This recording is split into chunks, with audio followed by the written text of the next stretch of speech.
Unaangalia Baba Sam the King Tanzania TV channel. Kwa maoni na ushauri tumia namba zifuatazo 0752732515.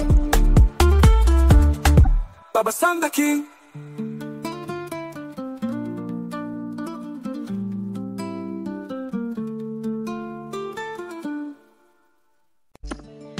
Uhali gani mpenzi msikilizaji wa simulizi za sauti? Karibu tena katika simulizi zetu za sauti ambazo umezoea kuzipata hapa. Na hii simulizi inaitwa Mchuma Janga Hurana wa Kwao. Na hii tukiwa tumeingia katika episodi namba 8. Hii ni sehemu ya 8.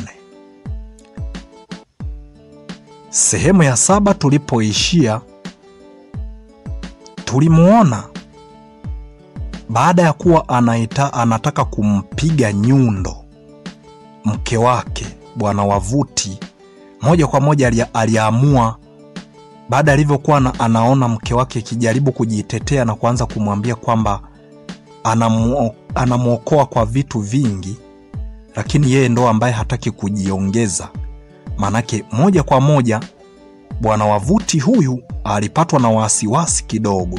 Anaona mke wake yuko tayari kufa kwa ajili ya hicho kitu, na hatimaye amemletea jeuri. Anajaribu kumtuma aweze kwenda kuchukua pete ya ndoa, lakini anaonekana binti huyu hataki kabisa kwenda kufuata ile pete ya ndoa. Moja kwa moja Bwana Wavuti akaanza kushangaa, kwa sababu wakati mwingi anapokuwa kimwambia vitu vyake huwa hawezi kukataa kwenda kuvifanya. Sasa ni kwa nini sasa hivi ameamua kugoma? Akawa anawaza huenda labda huyo mwanamke kuna vitu ambavyo atakuwa anajaribu kuficha, au inawezekana anajaribu kumuokoa huyo kijana kwa sababu wana mahusiano.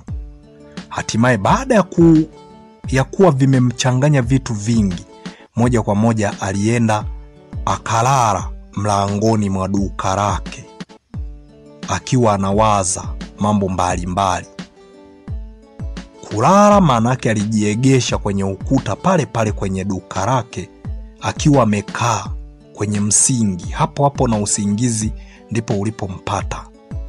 Tumemuona akiwa ameendelea kusinzia. Baadaye huku kijana Kajembe Boy na yeye akaanza kuzungumza vya